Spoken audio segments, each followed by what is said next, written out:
Hassan Shams, photographer, father of four, resident of the southern suburbs of Beirut, is talking about the day the building across from his studio was hit by an Israeli airstrike. I asked him how it feels coming into work every day and being reminded of the attack. He says it never leaves his mind. Although we are civilians who should be far from the front lines, living in cities and areas that are supposed to be safe, everything this enemy does is aimed at separating us from the resistance.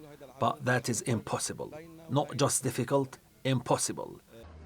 On Wednesday, Israel attacked the Lebanese capital for the first time since the mid-April partial ceasefire took effect. It also attacked Lebanon's Bekaa Valley in the country's east, as its forces remain in the south. Israel says its intention there is to forcibly disarm Hezbollah, which is proving difficult. Roughly 20 people have been killed every day this past week, and attacks on civil defense teams have become a near daily occurrence. Hassan says his youngest daughter Malak and her brothers are now children of war. Our children are not really children anymore. They have become adults. The days never allowed them to know childhood.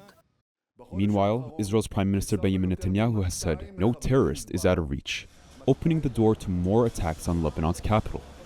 Following the latest attacks on Beirut, the Israeli army has banned all public activity along its border, adding it's preparing for retaliation from Hezbollah. As far as diplomacy is concerned, preliminary ambassadorial meetings are reportedly set to take place in Washington on the 14th and 15th of May. Hezbollah supports indirect talks, but is against direct talks that could lead to a normalization process. Prime Minister Nawaf Salam says there is no normalization process in the works, while President Joseph Aoun says he will not hold direct talks with Netanyahu if Israel continues to escalate. Caught in the crossfire are the people of Lebanon. We want to sleep peacefully in our homes. Who told you we don't want a state? Who told you we want our young men, bright like stars in the sky, to die as martyrs? Who said we want them to die? We want them to live. We want them to live and love life.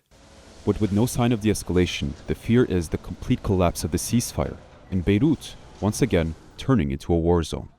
Pictures like this one have become part of the everyday landscape, not just in Dahiya, but across Beirut, where dozens of buildings have been destroyed, hundreds of people have been killed, and thousands of people have been injured. Tens of thousands of displaced people currently call this city home and are eagerly awaiting peace. But while there is a ceasefire on paper, Israel continues to widen the scale and intensity of its attacks, worsening the humanitarian situation in Lebanon every passing day. Yunus Demiroğlu, TRT World, Beirut.